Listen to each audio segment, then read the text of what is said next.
Welcome to Customer Service Academy Radio with author and customer experience expert Tony Johnson. Tony will share his vision for successful customer service, leadership, and business excellence, and speak to some of the most impactful leaders in business today. And now, here's Tony Johnson. Hello, everybody. Customer Service Academy is on the air. I'm Tony Johnson, your customer experience speaker, consultant, and trainer. Today's episode coming to you courtesy of Ignite Your Service Training and Consulting and 4XI Global Consulting and Solutions. Truly better together. Folks, this year, I know it's going to be the year of customer experience and hospitality for the entire universe. So head on over to thetonyjohnson.teachable.com and check out my 6 Canons of Customer Service course. It will absolutely get you off to the right start in 2026. And also visit igniteyourservice.com/summits to check out all of the great summits that we have coming up for leadership, customer experience, and employee engagement. These are going to be across the country. Sign up to be notified when the date's finalized so that you don't miss a single one. So as we kick into 2026 here, and as I'm recording this, we are just a couple weeks into the new year. Great time to take a moment and sort of level set where you are. You know, this is one of those times everybody sets goals for New Year's. Now, I'm more of a tactics, more of a behaviors, more of a systems kind of a person, something that you can do every day and kind of work the plan and develop those behaviors that will just continue over time. Because really, you can't beat a system. If you have a way that you do things every single day, whether it's the fact that you get up and work out first thing and you're just set and there's nothing in your way between, getting up, getting that bottle of water and getting to the workout machine or over to the gym or out for a walk or whatever that is, if you have a system in place to make that happen, you're more likely to do it every single day. So I am a big systems guy. And so thinking about where you are on your journey, chances are as a leader, you probably wanted to do a lot. You probably committed to a lot. You probably said that you were going to accomplish a lot. And probably when you looked at your, whether you call them commitments or resolutions or plans or whatever, I always put together a strategic plan for my personal and professional life sort of joined because, these things don't exist in a vacuum really.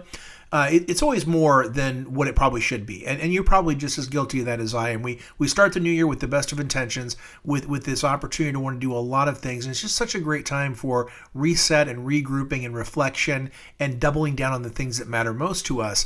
And if you're at that moment now where you're staring at the list going, oh my gosh, it's like 2 weeks in, or maybe by the time you're listening to this, it's a month in, it can be daunting. It can be one of those things where you tell yourself, I can't do it. It's just too much. It's overwhelming. And it comes back to, and I'm going to say one of the tritest things, right? But cliches are cliches for a reason. So forgive the cliche here. But the best way is to eat the elephant one bite at a time. When you look at a to-do list or a plan and it's 8,000 things long, well, you're never going to get anything done. That you're going to stare at it and you're going to go doom scroll instead because it's just too much. But if you've got your big rocks, and you know they're your big rocks, and you're going after those big rocks, those big strategic items, you got a couple of things every day that you need to get done. They're mission critical, cannot get pushed off the calendar, and you've got 3 or 4 things you need to do against that. That's how you get things done. And if you've got a really large goal it's a huge piece of work or a huge lift, break it down into its component parts. Those tactics every day, you can do 2 or 3 things against a large goal. I'll give you a really silly analogy on this. Over the holidays, for me, getting my email under control was a big deal to me. I am the quintessential guy who lives in his inbox, right? I'm terrible about it. And I thought, you know what? It's time. I need to be an adult here. I need to be the adult in the room, and I need to get my email under control. Well, staring at it with, the bajillion emails I've got in there and all the nonsense, and it's not categorized. It wasn't nearly as orderly as it could have been. I stared at it and I was really tempted to just be like, no, I just can't. I don't want to. It's too hard. But when I looked at it and said, for 20 minutes a day, I can categorize email. I can start with the most important, newest stuff, most important clients, most important jobs. And for 20 minutes a day, I'm going to work through that. I'm going to categorize things. I'm going to delete nonsense. I'm going to file it. I'm going to save those attachments, all those kind of things. And you know what? It's funny. If you say you're only going to do something for 10 minutes, it could be cleaning your office, could be organizing photos, could be cleaning up email, could be working on a part of your strategic plan or a big idea.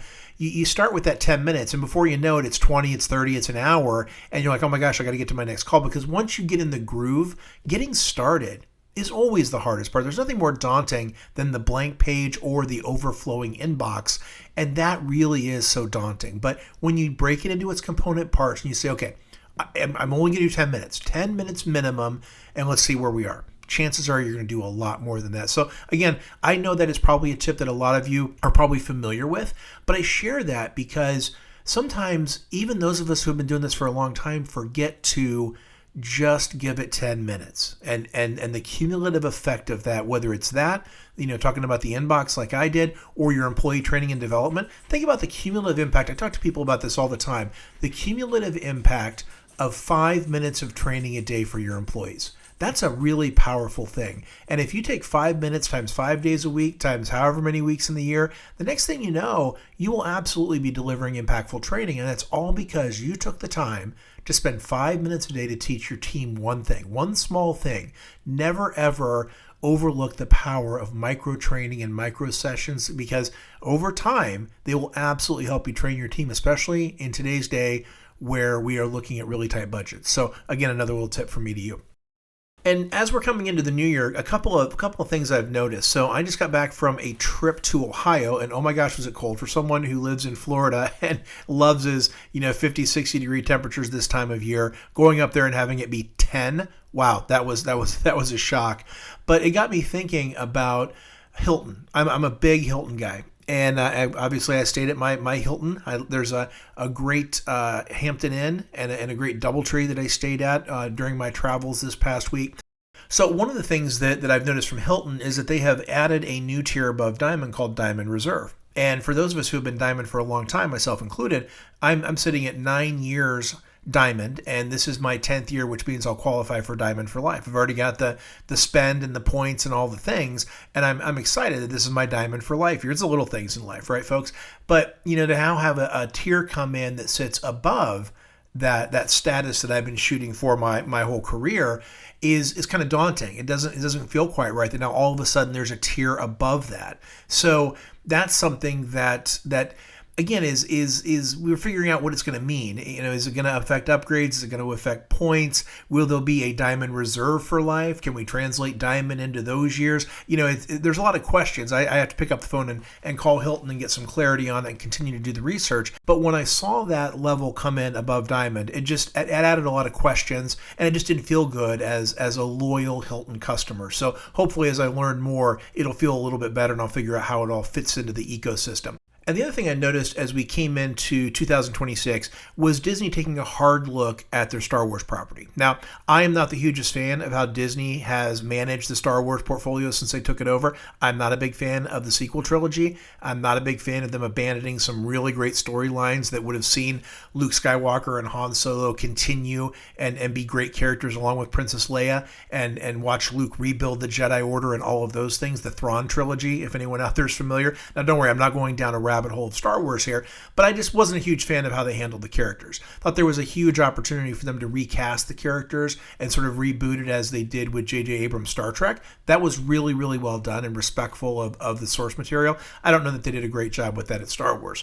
Now, all that said, it looks like they are listening to fans finally, because everything I'm seeing says that we're going to start seeing classic Star Wars character at the Galaxy's Edge attraction at Disneyland and Disney World. And this is awesome because when they built the Galaxy's Edge area, the Star Wars land as a lot of people call it, they completely ignored the prequel trilogy and the main trilogy that launched it all. They completely ignored it and went with a fictional planet that represented the new universe they were trying to promote, as opposed to the legacy and history and what fans like me really love, which is classic Star Wars. So there were a lot of folks like me who thought that was a mistake and not showcasing that. But now it's becoming clear that they're going to start reversing some of that. Luke Skywalker is going to make appearances. Han Solo is going to make appearances. Darth Vader is going to start making appearances. And they're going to keep Rey and some of the other characters in a section of Galaxy's Edge to keep that content there, because obviously they've got a huge investment there. And there are fans of the new trilogy. They're not all haters like I am.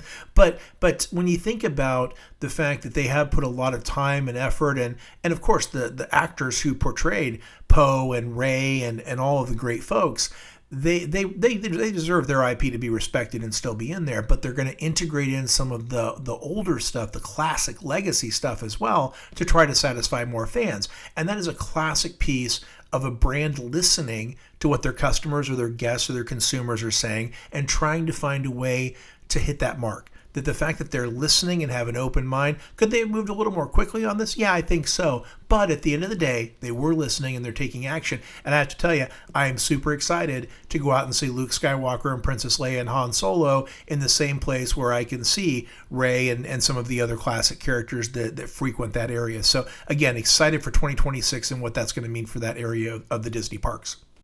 But all that said, today I want to talk about the Year of Experiential Hospitality. Now, I know everyone loves a buzzword when it comes to the new year, but this is really, really important stuff because I've been thinking a lot about this and doing a lot of research and really trying to put together the idea of experience and hospitality together in an ecosystem where they can really live together and reinforce each other. Because sometimes they feel like they're at odds or you're an experienced person or a hospitality person, but we can bring these things together because experiential hospitality is going to be about creating these intentional, memorable moments where people feel welcomed and they feel understood and they feel seen. It's going to be a business driver that's going to help organizations really avoid this sense of commoditization, this sense of being like everybody else and differentiating themselves in the marketplace to create value and loyalty. And it is absolutely going to unite the idea of customer experience as the strategy and hospitality as the enabler that brings it to life for people at that moment of truth.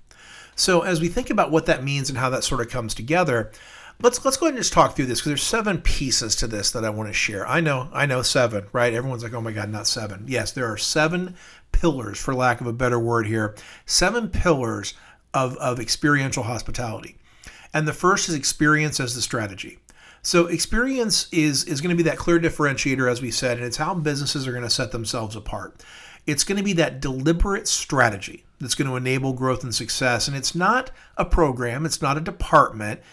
Experience lives in every moment, lives in every touch point, every day, in every interaction. Because when you understand as a business what you're trying to accomplish, what your customers want, and how that really ladders into the outcomes that everyone's looking for, that's how you can start to drive a great experience because it gets people what they want. And that's for both customers and employees. And when you think about it, experience is that end-to-end experience, that end-to-end journey, that roadmap for the customer experience that is about everything that touches a customer. It begins with all things understanding. You have to understand and listen to your customers and your employees and create journeys that are frictionless for them. And when you do that, when you think about that end-to-end experience, it's going to set you up really well. Now, that's the big picture, right? The way this comes to life is through hospitality as frontline expression. So it's how service comes to life and how customers are made to feel in the moment. People shape this. People are the headliners. They are the rock stars of this. It's shaped in the moments that build connection, build memories, build fun, and that builds trust. The front line is where experience becomes real. Until then, it's just words on paper. It's just an idea. But this is where it's deployed, where it's mobilized, where it's implemented, and where it's sustained every single day. That's the people who get it done. And the presence and the tone and the care, that's how it shows up. It also shows up in personalized moments that feel just for me, if you will. And it's accounting for the customer persona. It's accounting for their needs, the demographics, the generational cohorts, understanding customers in a way that helps you really deliver for them. Now that third piece is learning from hospitality-rich organizations. So regardless of what you do, if you serve customers, particularly if you serve them live and in color, you really can take a lot from organizations that obsess over creating moments for people, if you will.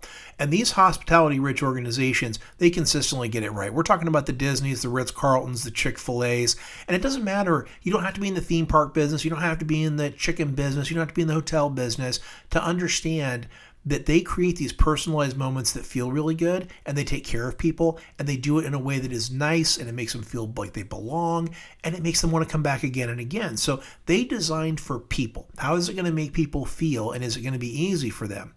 And if you can find a way to apply those across industries It is powerful because these things are not just for hospitality. Everybody wants people to be nice to them. Everybody wants people to make their experience easier.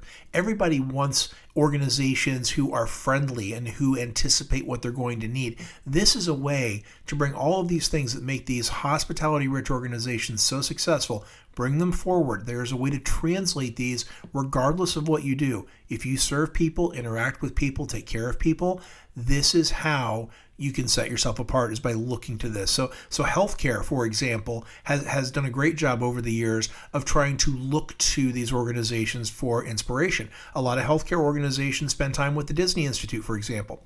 A lot of healthcare organizations have hired me to come in and work with their frontline teams. And that doesn't mean that they're perfect. In fact, implementation is usually where things go wrong, but it is a great chance for them to reach into these organizations that have a history and background in hospitality and say, okay, what can I learn and how can I implement this, even if I am a computer repair shop?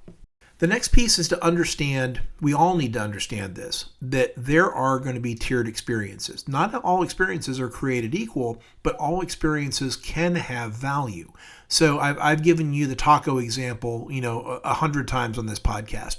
Do you like the $1 taco, the $3 taco, or the $10 taco? All of those tacos have value so long as you understand what you're trying to get and what your expectations are. So not every interaction needs to be premium, but there should be opportunities for premiumization and premium thinking, and elevated experiences inside of every experience. What's the notch up? What's the little something that sets you apart from the competition, regardless of where you play? Now, I consider the tiers. These are our tier models here: value, everyday, elevated, premium, and luxury. So when you start to think about this across tiers, you might start with the value airline, for example. When you look at a value airline, that might be a Spirit, it might be an Allegiant, and then you might move your way across to American Airlines, to United, to Delta, to Emirates, to Singapore Air, and then eventually into private charters and those kinds of things where you really get into that luxury. But thinking about how you go across there, but in every piece of service, at every tier of service, there's an opportunity to elevate that experience, and premium experiences can be strategic. Premium experiences can be targeted. Premium experiences are a way where you take it from, that's what I expected, to, oh wow, that's a little more than I thought I was going to get, and I feel really good about that. And you set the expectation about what that experience was going to be. Because you don't want someone getting on a Spirit Airlines flight and expecting what they might get on Emirates, right? It's just never going to happen. But each one of these can do a great job at their particular tier or price point of service, as long as they set the expectation and deliver on it, and find ways to give just a little bit extra when it makes sense to deliver what might feel a little more premium inside of that experience. The next one, we've talked about this before: experience guidelines and touch points. Now, this matters because there has to be rigor behind this. Because remember, if you're going to create these moments, if you're going to have this intentionality, you have to understand where things live. So the experience guidelines, and we'll talk about these more on another podcast. We'll dig in a little more deeply on these. But if we're going to define experience, safety, hospitality, quality, simplicity, and connectivity, that is what drives experience. Those are the pillars or pieces of experience. And hospitality is a part of customer experience. In fact, it's star of the show. I mean, you have to have great safety and privacy. You have to deliver quality and value for what people are paying and what they're getting. You have to make things as easy as you can. And you have to find ways to make people feel like they belong, that they can see themselves in the experience, they can connect with the community. But hospitality is so important because, again, as we've discussed earlier, that's where this thing comes to life. This is people driven, and it makes people feel like they belong, like they're welcomed, and like it's just for them in these personalized kind of ways that create moments that bring people back. And it's really important to note that along the way, these all happen at moments in time on the service continuum. So, this idea of touch points, where does service happen? Well, it happens through people. We've talked about that. People make it happen. It happens in the place. So the environment, the store, the online, wherever the service is happening, there's a product moment. So there is a thing that people are getting. And is that thing, and that could be a product, could be a service, could be a widget, could be a cup of coffee, is it good? Is it worth it? Is it trustworthy? And then there's the process. It's the really boring stuff, but typically this is the stuff that aggravates people. So that process-driven piece is often where friction can happen. But what's the process by which service is delivered? So when you think about those touch points of people, place, product, and process, they are naturally intersected with safety, hospitality, quality, simplicity, and connectivity. And these guidelines and touch points are all interconnected to make sure that what's delivered at the end of the day is a great experience, the sum of all the things that touch a customer, a guest, or a consumer when they interact with your business. And if you can focus on those moments that matter most, that foster that sense of belonging and welcoming, that build connection, people will come back. Now, speaking of people, we have to understand that people in leadership are the multiplier. People deliver on the front line, and leaders have to set the example.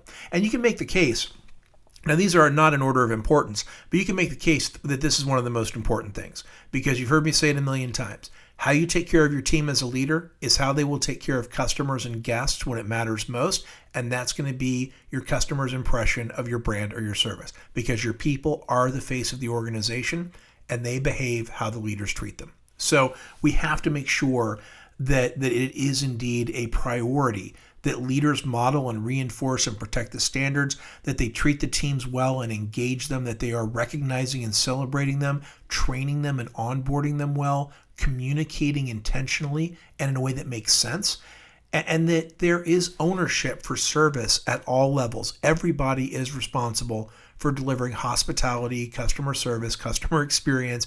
Everybody is responsible for that in one way or another. And then before we jump into the final piece, if you're enjoying this podcast, and I hope you are because this is a big deal, we're going to talk about this stuff a lot this year. Scroll on down, leave 5 stars, say something nice, share it with your friends. Help keep Customer Service Academy one of the top podcasts in the world for customer service and customer experience. We really appreciate you. So please leave those 5 stars right now while you're thinking about it. Now, the 7th piece is technology and measurement, but, there's a but here, with a human in the loop. So technology and AI can amplify the experience, absolutely, but humans have to deliver it with empathy. So technology and AI, they're not going anywhere. AI is indeed the flavor of the day, and it's such a huge thing when it comes to customer experience because it can enable personalized moments at scale. That is what AI does really well, is enabling things at scale. And Ritz-Carlton and some of these brands forever have used, technology in certain ways to keep track of customer preferences, of guest preferences, what kind of champagne people like, what kind of rooms they like, those kinds of things, so that they can continue to personalize the experience in a way that's meaningful for guests. And there are tons of great technology enablers out there that can help you track your customers, not in a creepy way, but in a way that helps you remember things beyond their name. Of course, remember their name, remember their preferences, remember their favorites. The more you can remember about somebody, the better they're going to feel about coming back again and again. But AI also helps with understanding. It helps with insights, helps with speed. It also helps by empowering and enabling employees. When I see folks at hardware stores walking around with AI-enabled tablets, and it helps them understand, if you're buying a hookup for a washer and dryer, what do you need to make sure you buy in addition to that? Is there anything that they forgot or is missing? That's a powerful thing. That's enablement 101. Or helping people find things in a store more quickly, helping them answer customer questions more quickly, just really making them faster, better, smarter. That's a powerful thing for AI to do. So it doesn't replace anybody. It just makes them better at what they do and allows them to focus on those higher value tasks. But people have to make sure that they remain in charge of the final judgment, the empathy, that kind of thing, that human in the loop, that ability for people to get to a human when they need them, particularly if they're starting off through technology or an AI chatbot or something like that, or an AI-enabled agent. These are all powerful ways because what AI is getting much better at is having a memory that carries across the customer journey, that remembers what was happening in the customer journey with that particular customer or guest, so that as they are moving through the ecosystem of support or ordering or whatever it is they're doing with a company, there's a memory of what's happening. And more, it's helping agents not to have customers repeat themselves. Because I don't know if there's anything more annoying to me than when I get on the phone with an agent and the first thing they say is, hey, can you go ahead and tell me what the problem was? You mean like I did for the 3 agents I talked to before you? That used to be really frustrating, but it's continuing to get better as AI enables these conversations. And then the other thing that AI does really well, technology does really well, is helping to measure insights. Because if you get a lot of survey data in, it's daunting, especially if you want to measure sentiment, not just across surveys, but across social media, across phone calls, across what maybe people are telling folks in your organization when they call in. So when AI can leverage what you might be hearing back through your CRM, what might be happening on social media, all those kind of things, and put them all together in a blender and give you an outcome and an output with that, that's really powerful, because that can enable you to then make quick change as you start to see customer sentiment come in and you start to see those trends. So that is a powerful way AI can really be an enabler.